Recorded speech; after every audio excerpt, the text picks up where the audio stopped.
to the show. Please keep your hands together for our next special guest on the program, Judd from the Carlton Footy Club, everybody.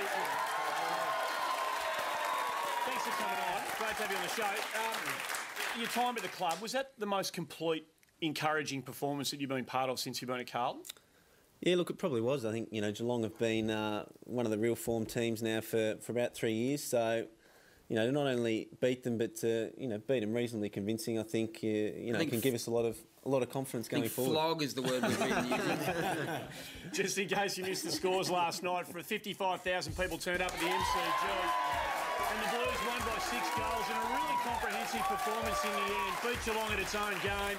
Fev kicked 4 a couple late, but it was a great performance, Sammy. It was, Andy, and this performance should be a reference point for the Blues for the remainder of the year, who now, after winning 5 of the last 6, are poised to play finals for the first time in 2001, which hasn't come a moment too soon for a few people around me. It was built on a real attitude here, and we're looking at the chase downs, the pressure on the man. These are areas that Geelong usually just kill sides in, but the Blues won the tackles, they won the clearances, and as you've already said, Chris, a really complete performance. I heard Matthew Lappin say during the week that he wanted the team to play like a really serious football side. It's exactly what they did last night. Yeah, I think the main thing we wanted to do is we sort of wanted to be bold. I think a lot of the times this year we've almost played our best footy in games and we've been missing our kicks because it's forced us to sort of go quick and play on. So we had a real emphasis to play on and use our handball and run in the back line, and I think it really paid off. It's that back line, isn't it? They're just going for it. Guys like Bauer and Armfield, they just run and run. Yeah, and just to back themselves in. If they make a mistake, at least make a mistake going quick. I want to ask you about your opponent, Cameron Ling. Always an intriguing battle. Not sure if you dread it or enjoy it, but we're going to have a look at some of the shenanigans that were going on. Cameron Ling wears them like a glove. It doesn't matter who you are. But I want to ask you, I guess, in general, about the place of taggers in the game at the moment and how it's going, I suppose, particularly the policing of tagging. That's a Frida-Lingy. Yeah, look, I think it's I think it's just the same as it always is. They play a valuable role for their team. We've got Aaron Joseph, who's just as annoying as anyone. So when you have a night on Cameron Ling, do you the day after feel it more than anyone? Oh, you can never really predict. You certainly know you're going to have to earn all your kicks. Do you have little red hairs all over you?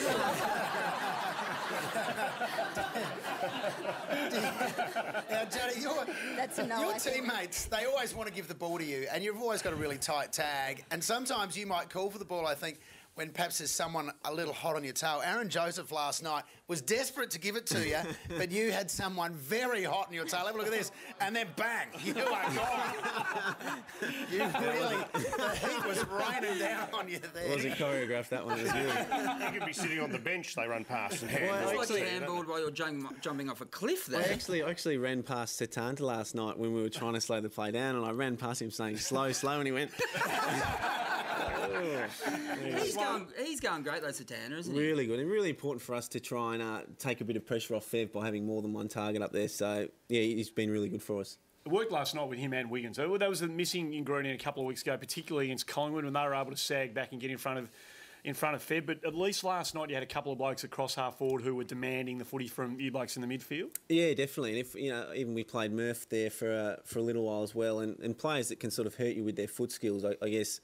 If you're an opposition team looking at you, either sag off them getting in front of Fev and then they can hurt you, or you go with them, then Fev gets those one-on-ones. Well, you love Fev, there's no doubt about it, and it's been documented in the paper that you've been feeding him all year. But it's going further than that. You don't feed him the footy, you give him water bowls as well. Watch this. Fev, you want to have that one as well, all right? Just watch this. Fev has a sip of that one, and you go, does anyone else want one? No, I better go back and see how Fev's going. How's Fev going in the water bottle? All right, how's he going? How are you going, Fev? You had enough, Fev? Have you had enough, mate? Yeah, you have, haven't you? All right, I'll take it. It's just a great relationship. Is it true, Jay, there's bourbon in one and Coke in the other? Is that... He does take some looking after. I mean, let's be honest. He takes a little bit of looking after the big fella.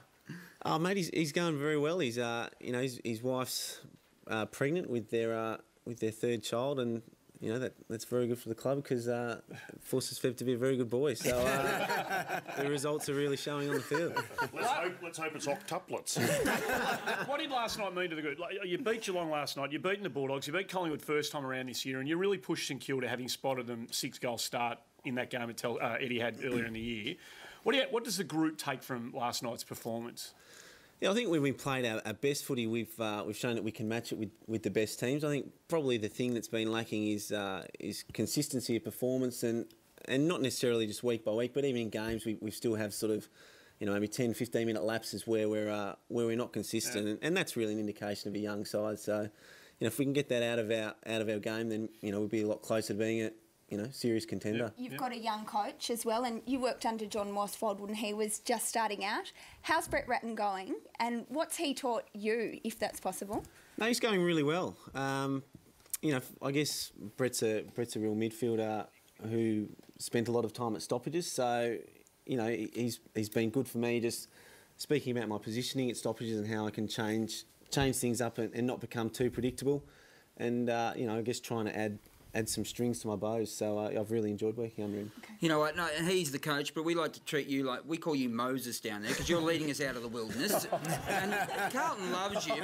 Someone had a crack at you in the paper recently I wasn't happy about, because you're doing some great work for Vizzy, I believe, helping basically save the world. And it was Mark Robinson, trying to say that it wasn't all it was meant to be. It's disappointing. A little bit disappointing. I think obviously I'm pretty happy doing the work that I've been doing with Vizzy, and feel that recycling and climate change is an important cause. So a little bit disappointing, Husey, but we can't help that. Can I just say, as an ambassador who should take care with recycling, I think you could be a little more diligent. Have a look at this. This is your house. This is a bit of an eyesore. I mean, come on. What the hell?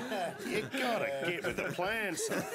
Green Round is coming up, which I know is something dear to your heart and the Carlton Footy Club. Round 20, August 14 to 16. What is it? What is the whole Green Round thing I guess about? The AFL's become aware of, particularly some of the problems happening at grassroots footy level. A lot of the footy grounds in rural areas are now unfit to play on. So I guess the AFL is just trying to promote awareness on climate change and what people can do to help, and Vizzy are jumping on board with the recycling as well. And the Carlton, and you're doing extra stuff, aren't you? Yeah, and look, Carlton's new facility they're building is they have the solar panels up and the rain tanks, and they're trying to leave as small a footprint as they can with that, Husey. So it's all be a going great well. place to visit. Get down there. We're going to take a break here on before we go.